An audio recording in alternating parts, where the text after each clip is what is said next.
તો નમસ્કાર વિદ્યાર્થી મિત્રો, ગયા લેક્ચરમાં આપણે પહેલા ચેપ્ટરનું રાસાયણિક પ્રક્રિયાઓના પ્રકારનો પહેલો ટોપિક બતાવ્યો છે, જે છે સંયોગીકરણની પ્રક્રિયા.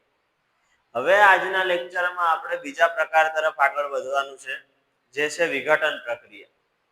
તો આજનો સંપૂર્ણ લેક્ચર આપણે 3 માર્ક્સનો અગત્યનો પ્રશ્ન એવો વિઘટન પ્રક્રિયા જોવાના છીએ. તો ધ્યાન અહીંયા હોવું જોઈએ બધાનું. આજનો પ્રશ્ન છે આપણો વિઘટન પ્રક્રિયા. સૌપ્રથમ વિઘટન પ્રક્રિયાની વ્યાખ્યા સાથે શરૂઆત કરશું આપણે. એ વિઘટન પ્રક્રિયા કહેવાય કોને, અને પછી એના પ્રકારો તરફ આગળ વધીશું. સૌથી પહેલા વિઘટન પ્રક્રિયાની વ્યાખ્યા કે જે રાસાયણિક પ્રક્રિયામાં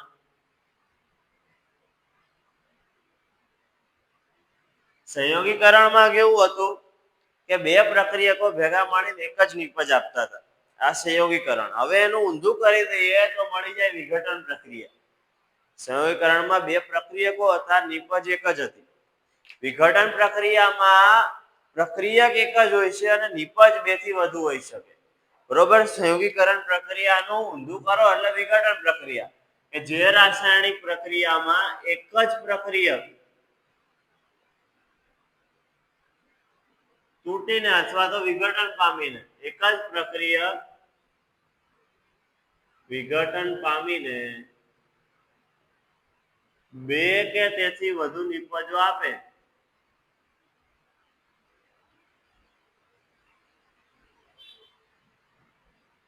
બરોબર, તેવી રાસાયણિક પ્રક્રિયાને વિઘટન પ્રક્રિયા કહેવાય. સંયોગીકરણમાં પ્રક્રિયક બે હતા અને નિપજ એક જ હતી. અહીંયા પ્રક્રિયક એક જ છે અને નિપજ બે થી વધુ છે. આટલો ફેર પડે વિઘટનમાં અને સંયોગીકરણમાં. વિઘટનમાં પ્રક્રિયક એક જ છે અને નિપજ બે અથવા બે થી વધુ છે. બરોબર. આવી બધી પ્રક્રિયાઓને વિઘટન પ્રક્રિયા તરીકે ઓળખવામાં આવે. હવે વિઘટન પ્રક્રિયાના પણ 3 અલગ અલગ પેટા પ્રકારો પડે છે. વિઘટન પ્રક્રિયાના 3 પ્રકારો. વિઘટન પ્રક્રિયામાં પહેલો છે ઉષ્મીય વિઘટન, ત્યારબાદ આવે વિદ્યુતીય વિઘટન,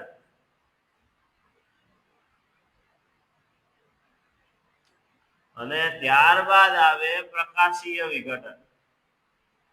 મતલબ કે ત્રણેય અલગ અલગ પ્રકારે થતા વિઘટનો છે. હવે આ અલગ અલગ પ્રકારનો મતલબ ત્રણેયમાં વિઘટન જ થઈ રહ્યું છે, પણ અહીંયા ઉષ્મીય વિઘટનમાં ઉષ્માની મદદથી વિઘટન થાય છે. ઉષ્માની મદદથી એટલે ગરમ કરીને પ્રક્રિયકને તોડે છે અને બે થી વધુ નિપજો મળે છે. વિદ્યુતીય વિઘટનમાં વિદ્યુતની મદદથી વિઘટન થાય છે. મતલબ કે એક જ પ્રક્રિયક હોય છે, એ વિઘટન પામે છે પણ વિદ્યુતની મદદથી વિઘટન પામે છે, નિપજો આપે છે. અને પ્રકાશીય વિઘટનમાં સૂર્યપ્રકાશની મદદથી વિઘટન થાય છે. મતલબ કે એક જ પ્રક્રિયક હોય છે જે વિઘટન પામે છે પણ સૂર્યપ્રકાશની મદદથી વિઘટન પામે છે અને બે થી વધુ નિપજો આપે છે. એટલે ત્રણેય જુદા જુદા પ્રકારો છે, પણ વિઘટન પ્રક્રિયાની વ્યાખ્યા કોમન રહેશે ત્રણેય માટે, કે એક જ પ્રક્રિયક બે કે તેથી વધુ નિપજો આપશે, પણ અલગ અલગ રીતે આપશે. આજના લેક્ચરમાં આપણે 3 માર્ક્સનો પ્રશ્ન, જે પહેલો પ્રકાર છે વિઘટનનો, એટલે કે ઉષ્મીય વિઘટન, એ જ જોવાનો છે ખાલી, જે એકલો 3 માર્ક્સમાં પૂછાતો પ્રશ્ન છે. એટલે આજનો જે લેક્ચર છે એમાં આપણે માત્ર ઉષ્મીય વિઘટન પ્રશ્ન જોવાના છે અને એને સમજવાના છે. બરોબર. ઉષ્મીય વિઘટન વ્યાખ્યા કોમન રાખવાની છે વિઘટનની, એટલે વ્યાખ્યામાં કોઈ ફેરફાર આવશે નહીં. વ્યાખ્યા આપણે લખવા જઈએ ઉષ્મીય વિઘટનની તો સેમ જ રાખવાની છે, કે જે રાસાયણિક પ્રક્રિયામાં, બરોબર, એક જ પ્રક્રિયક, તો કે એક જ પ્રક્રિયક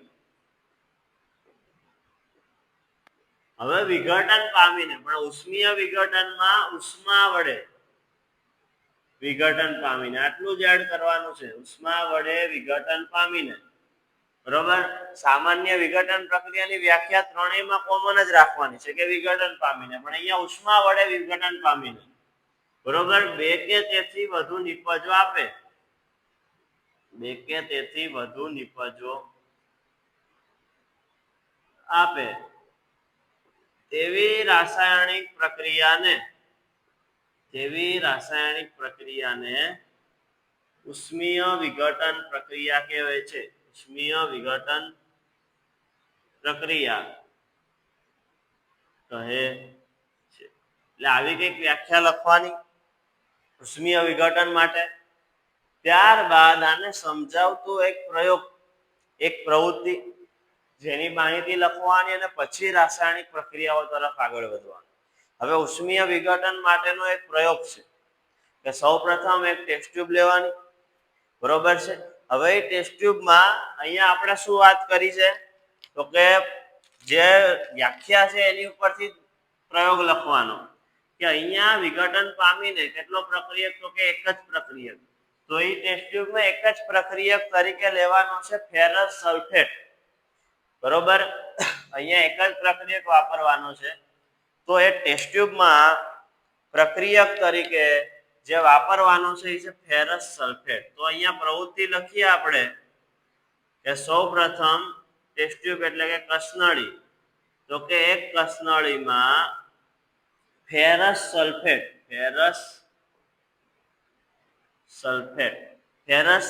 એટલે કે FeSO4, બરોબર. એક કસનળીમાં ફેરસ સલ્ફેટ લો, બરોબર. લઈ તેને ઉષ્મા આપો, બરોબર. ઉષ્મીય વિઘટન છે એટલે એક પ્રક્રિયક લેવાનો છે અને એનું વિઘટન કરવાનું છે ઉષ્મા વડે.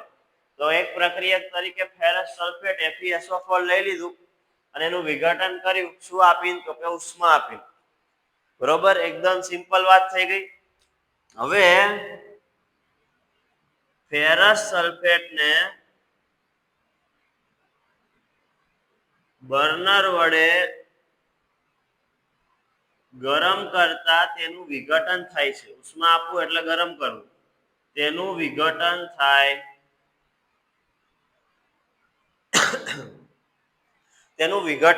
છે ઉષ્મા આપવાથી.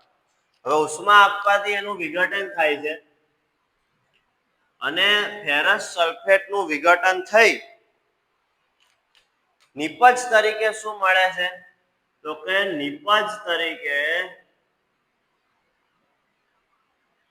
બરોબર. નિપજ કેટલી મળવી જોઈએ તો એક પ્રક્રિયક લઈ લીધો તો આપણે ફેરસ સલ્ફેટ, બરોબર. આપણને ઓછામાં ઓછી બે કાં તો બે થી વધુ નિપજો મળવી જોઈએ, બે કે તેથી વધુ નિપજો મળવી જોઈએ. તો ફેરસ સલ્ફેટનું જ્યારે વિઘટન કરવામાં આવે, શું આપીને તો કે ઉષ્મા આપીને એટલે ગરમ કરી, તો નિપજ તરીકે આપણને મળશે ફેરિક ઓક્સાઇડ. નિપજ તરીકે મળશે ફેરિક ઓક્સાઇડ. ફેરિક ઓક્સાઇડ એટલે Fe2O3, બરોબર. નિપજ તરીકે મળશે ફેરિક ઓક્સાઇડ. શેનું વિઘટન થશે તો કે ફેરસ સલ્ફેટનું, FeSO4 નું. શું આપીને વિઘટન થશે તો કે ઉષ્મા આપીને ગરમ કરી, અને નિપજ તરીકે મળશે ફેરિક ઓક્સાઇડ. ફેરિક ઓક્સાઇડ નિપજ તરીકે મળશે, પણ એક નિપજ નહીં, બે કે તેથી વધુ નિપજો મળવી જોઈએ. તો ફેરિક ઓક્સાઇડ નિપજ તરીકે મળે છે તથા SO2 અને SO3 વાયુ સ્વરૂપે મુક્ત થાય છે. SO3 અને SO2 વાયુ સ્વરૂપે મુક્ત થાય છે, બરોબર. એટલે આપણે વ્યાખ્યા પ્રમાણે રહ્યા છીએ કે એક પ્રક્રિયક વિઘટન પામે અને બે થી વધુ નિપજો મળે છે, બરોબર. એક પ્રક્રિયક FeSO4 ગરમ કરી ઉષ્મા આપીને વિઘટન પામે, ઉષ્મા વડે વિઘટન પામે. બે થી વધુ નિપજો, તો પહેલો નિપજ તમારો Fe2O3 એટલે કે ફેરિક ઓક્સાઇડ, એની સાથે બીજો નિપજ SO2 અને ત્રીજો નિપજ SO3, એટલે ત્રણ નિપજ થયા ટોટલ. હવે આ બાબતની આપણે રાસાયણિક પ્રક્રિયા બનાવીએ તો પ્રક્રિયક છે તમારું FeSO4, એટલે રાસાયણિક પ્રક્રિયા બનાવીએ તો FeSO4 એક જ પ્રક્રિયક. નીચેનું નામ લખી દેવાનું. FeSO4 એટલે શું કીધું આપણે તો કે ફેરસ સલ્ફેટ, નામ બધાના યાદ રહેવા બહુ જરૂરી છે. અને સીધું એને શું આપ્યું છે? ઉષ્મા. એટલે અહીંયા આપણે ઉષ્મા આપી દીધી, બરોબર, સીધું ઉષ્મા આપી દીધું. અને નિપજ તરીકે શું મળે છે? તો કે ફેરિક ઓક્સાઇડ એટલે કે Fe2O3, બરોબર. Fe2O3 ને શું કહેવાય? તો કે ફેરિક ઓક્સાઇડ, ફેરિક ઓક્સાઇડ, બરોબર. ત્યારબાદ બીજો બે વાયુ એટલે કે SO2 અને SO3 આ બંને વાયુ સ્વરૂપે મુક્ત થાય છે, બરોબર, જે ઉડી જતા હોય. અને ટેસ્ટ ટ્યુબ જે કસનળી છે, આ પ્રયોગ એક્ચ્યુઅલમાં કેવો હોય? તો કે એક કસનળી લીધી હોય, એક કસનળીમાં ફેરસ સલ્ફેટ નાખી દીધું હોય, અને ફેરસ સલ્ફેટને સીધું બર્નર વડે ગરમ કર્યું હોય. બર્નર વડે 2-5 મિનિટ ગરમ કરો એટલે ફેરસ સલ્ફેટમાંથી ધુમાડા નીકળવાના ચાલુ થઈ જાય. એ ધુમાડા SO2 અને SO3 વાયુના હોય. અને પછી ત્યારબાદ જ્યારે પ્રક્રિયાના અંતે ટેસ્ટ ટ્યુબમાં મતલબ કે કસનળીમાં માત્ર Fe2O3 બચેલું હોય. એટલે આખો પ્રયોગ એવી રીતનો હોય જો રિયલીમાં કરવા જઈએ તો. હવે 3 માર્ક્સનો પ્રશ્ન છે એટલે એક ઉદાહરણથી 3 માર્ક્સ મળશે નહીં. એટલે આ છતાં હજી એક ઉદાહરણ આપવાનું કે જેમાં એક જ પ્રક્રિયક હોય અને 2 થી વધુ નિપજ હોય, બરોબર. અને પ્લસ એ વિઘટન શેના વડે થવું જોઈએ? ઉષ્મા વડે, કેમ કે ઉષ્મીય વિઘટન પ્રશ્ન છે 3 માર્ક્સનો, બરોબર. આટલામાં 3 માર્ક્સ નહીં મળે. હજી એક ઉદાહરણ આપવાનું કે જેમાં એક જ પ્રક્રિયક હોય અને 2 થી વધુ નિપજ હોય, બરોબર. હજી એક ઉદાહરણ આપીએ આપણે. હવે આપણે પ્રક્રિયક તરીકે લઈએ ચૂનાનો પથ્થર. હવે આપણે પ્રક્રિયક તરીકે લઈએ ચૂનાના પથ્થરને બર્નર વડે ગરમ કરતા. ચૂનાના પથ્થરને બર્નર વડે ગરમ કરતા. હવે ચૂનાનો પથ્થર લીધો, એને ટેસ્ટ ટ્યુબમાં એના ભૂકા કરીને એના થોડો ઘણો પાવડર કરીને કણ નાખ્યા. ચૂનાનો પથ્થર એટલે શું એ પહેલા ખબર હોવી જોઈએ. અહીંયા આપણે ચૂનાનો પથ્થર લખીએ છીએ. ચૂનાનો પથ્થર એટલે કેલ્શિયમ કાર્બોનેટ, CaCO3. કેલ્શિયમ કાર્બોનેટને કહેવાય ચૂનાનો પથ્થર. ચૂનાના પથ્થરને બર્નર વડે ગરમ કરતા. ચૂનાનો પથ્થર પ્રક્રિયક તરીકે આવી ગયો, મતલબ પ્રક્રિયક એક જ, નિપજ 2 થી વધુ મળવી જોઈએ. તો ગરમ કરતા તેનું વિઘટન થઈ, ગરમ કરતા લખ્યું મતલબ કે ઉષ્મા વડે વિઘટન થઈ ગયું, ગરમ શબ્દ આવ્યો એટલે. તો તેનું વિઘટન થઈને આપણને ચૂનાના પથ્થરનું વિઘટન થઈને આ બે તત્વો છૂટા પડી જાય છે. ચૂનાના પથ્થર એટલે કેલ્શિયમ કાર્બોનેટ. હવે એનું વિઘટન થાય છે અને આપણને મળે છે કેલ્શિયમ ઓક્સાઇડ. કેલ્શિયમ ઓક્સાઇડ એટલે CaO, બરોબર, નિપજ તરીકે મળે છે. તથા CO2 વાયુ મુક્ત થાય છે. CO2 વાયુ મુક્ત થાય છે. મતલબ કે 2 નિપજ મળી ગઈ. 2 અથવા 2 થી વધુ નિપજ હોવી જોઈએ, 2 કે તેથી વધુ. અહીંયા આપણે ચૂનાના પથ્થરને બર્નર વડે ગરમ કરીએ છીએ તો 2 નિપજ મળે છે. એક છે કેલ્શિયમ ઓક્સાઇડ અને એક છે કાર્બન ડાયોક્સાઇડ. હવે અહીંયા જોવા જાવ તમે, ચૂનાનો પથ્થર એટલે મેં કીધું એમ, ચૂનાનો પથ્થર એટલે CaCO3, બરોબર. CaCO3 ને ઓરિજિનલ નામ લખવું હોય, રાસાયણિક નામ, તો એને કહેવાય કેલ્શિયમ કાર્બોનેટ. Calcium carbonate. એક જ પ્રક્રિયક લેવાનો હતો એટલે સીધી પ્રક્રિયા પૂરી થઈ જશે. અહીંયા આપવાની છે આપણે ઉષ્મા, ગરમ કરતા એટલે ઉષ્મા આપી દીધી. અને હમણાં મેં કીધું એમ ગરમ કરો એટલે ટેસ્ટ ટ્યુબમાં તમને મળી જાય કેલ્શિયમ ઓક્સાઇડ. જેમ ચૂનાના પથ્થરને કેલ્શિયમ કાર્બોનેટ કહેવાય, એવી જ રીતે અહીંયા કેલ્શિયમ કાર્બોનેટ એટલે ચૂનાનો પથ્થર, તેવી જ રીતે કેલ્શિયમ ઓક્સાઇડ એટલે એને કહેવાય કળી ચૂનો. જો અઘરા રાસાયણિક નામ યાદ ના રહેતા હોય તો તમે અહીંયા ચૂનાના પથ્થરને લખ્યું ડાયરેક્ટ કે કેલ્શિયમ કાર્બોનેટ યાદ નહીં રહેતું, ચૂનાનો પથ્થર એટલે કેલ્શિયમ કાર્બોનેટ એટલે કે CaCO3. એવી જ રીતે અહીંયા કેલ્શિયમ ઓક્સાઇડની બદલે કળી ચૂનો ડાયરેક્ટ લખી શકો.